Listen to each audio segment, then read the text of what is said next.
Well, we were looking for an anti-bullying program for our school, and it was actually over the summer. I was doing some brainstorming. I happened to have been up in Palo Alto. My son was involved in a baseball camp up at Stanford University, and I had the opportunity of just hanging out in a hotel by myself and happened to turn on a local school board meeting where they were featuring the Not in Our School program that was being done by the Palo Alto School District. So I was just really drawn in by, first of all, the name of the program, Not in Our School, because to me that seemed so empowering. And so that really brought me into being more interested about the activities that they were doing, and just in watching that and seeing what the kids had to say about how it was impacting their campus, and I thought, okay, I think that's what we're going to do.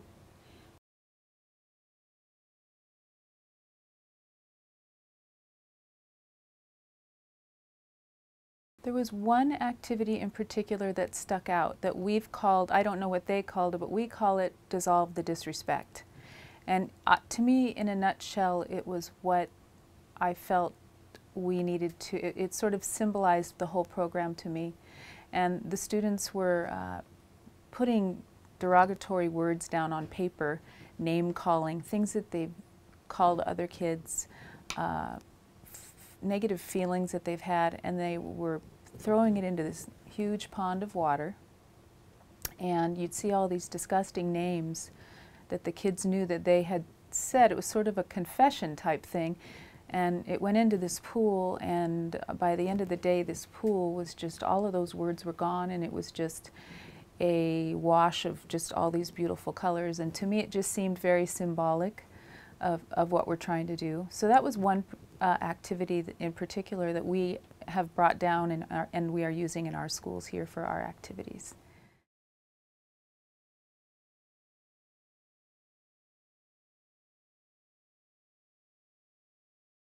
Well, we started our anti-bullying campaign here at Del Sur as a Not in Our School program that we just thought would be on our own campus.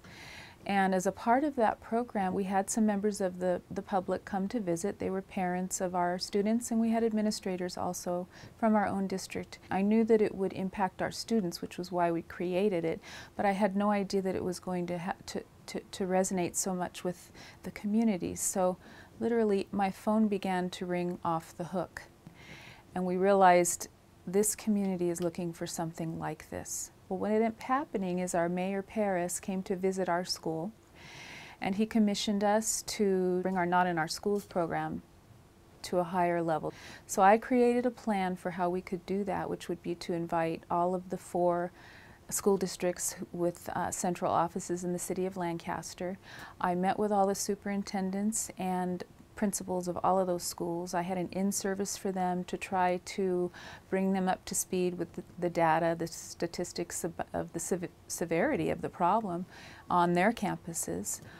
Within that, I included the California Healthy Kids Survey, which is our local survey that indicates to us the level of bullying going on in our community, which is nearly 40% of our students saying that there is bullying going on in our community. So requested their participation. All of them agreed to participate.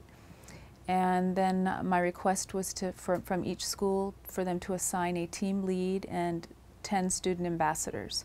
So then we had an in-service training for all of the team leads and the student ambassadors, and we presented the program to them, and we presented the Darkness to Light program template so that the 3-day campaign that we're in this week, each school would create their own activities based on those 3 days and the theme.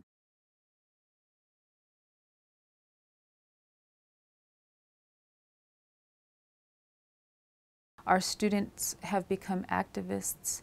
Oftentimes they don't have to tell on anyone for bullying. They just handle it themselves. They intervene themselves. And you'll walk around this campus and you'll hear kids saying, "Hey, not in our school."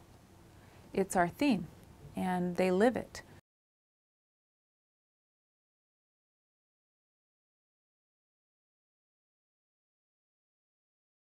As a school counselor, to be able to see the impact of a program like this, that it might be changing behavior in such a way, but also potentially saving someone's life is the most rewarding thing a counselor, I think, could ever experience. And to me, the fact that our community has reached out to our program and has found it worthy to share across this valley personally, I feel very privileged. I just, you know, as a counselor, I just can't imagine anything more important that I could be doing.